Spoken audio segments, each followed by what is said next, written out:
Hello and welcome to Storytime with Tamara. Today I'm going to be reading from the book The Enchanted Tarot by Amy Zerner and Monte Farber. This is one of, if not my favorite tarot deck, and my first tarot deck from when I was in my late teens. In fact, the original from way back when is right here. I've done some modifications. I have two other copies of this, one of which is a thicker, slightly thicker cardstock, which I was pleasantly surprised about.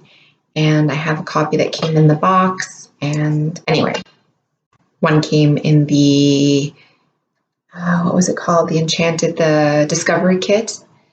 So they have the same deck and different kits. And I have a few copies. And then I also have the Enchanted Tarot, their original. The larger cards, but I just wanted to bring one of my decks down and have that accompany my story of the Fool that I'm going to be reading today. And although I don't really need to get it out because there's a really nice big picture of it, as you can see, it's a bit bright in here, so I hope the glare hasn't made that too difficult to see. So called The Fool at number 0. The dream is the first part. Okay, Monte Farber's divided each archetype into, or each card rather, into 3 different sections, and I'll go through each one. The dream, wide-eyed and innocent as a newborn child. The Fool has descended from the celestial realms to a light on mountaintops of vibrant green and purple, ready to begin his mystical journey on the path towards enlightenment. All is new to him, and he has not yet learned to fear. He lives from moment to moment, going forward without premeditated thought, unaware of the pitfalls or dangers which may lie before him. In his pouch he carries the memories, instincts, and experiences of past lives, known as the collective unconsciousness, waiting to be used. He carries a wand symbolizing the pure faith of his actions. It is topped with a head that looks backwards, relating the Fool's past to his present as he goes forward.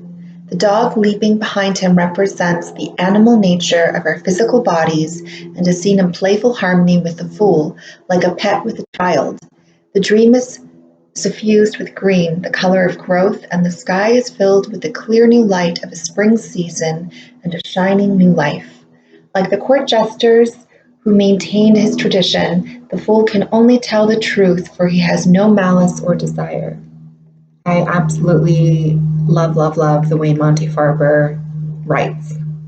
It's so poetic and it's so descriptive, and you can just picture it in your mind.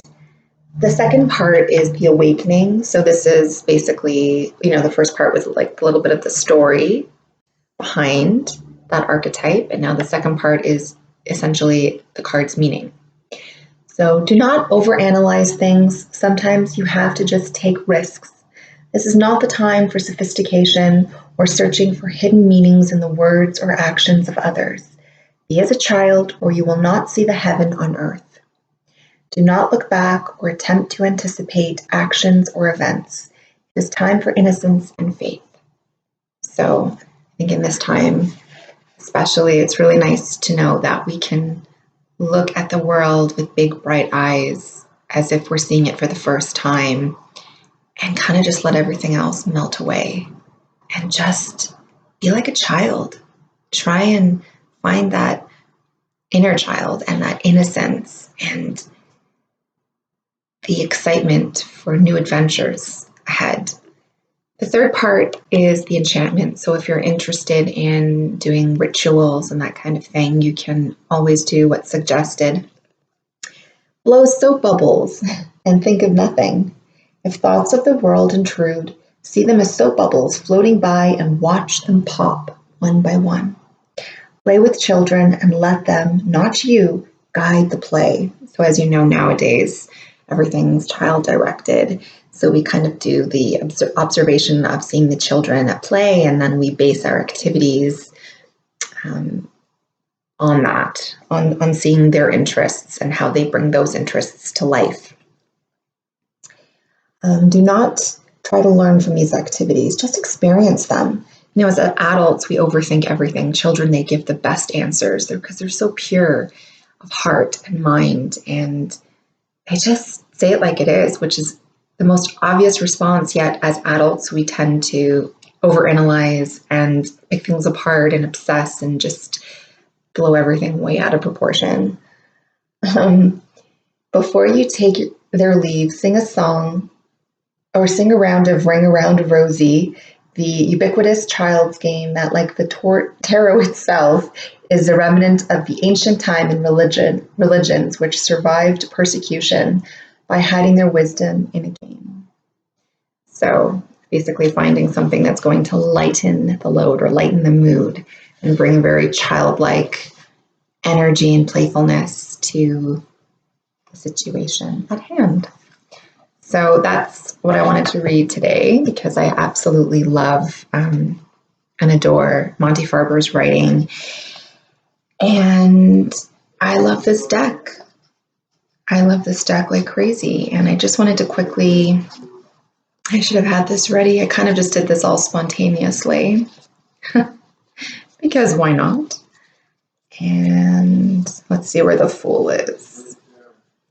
Gosh, I've had this deck since I was about 18 or 19, and I'm going to be 38. So yeah, it's been some time. Here we go. There's the Fool.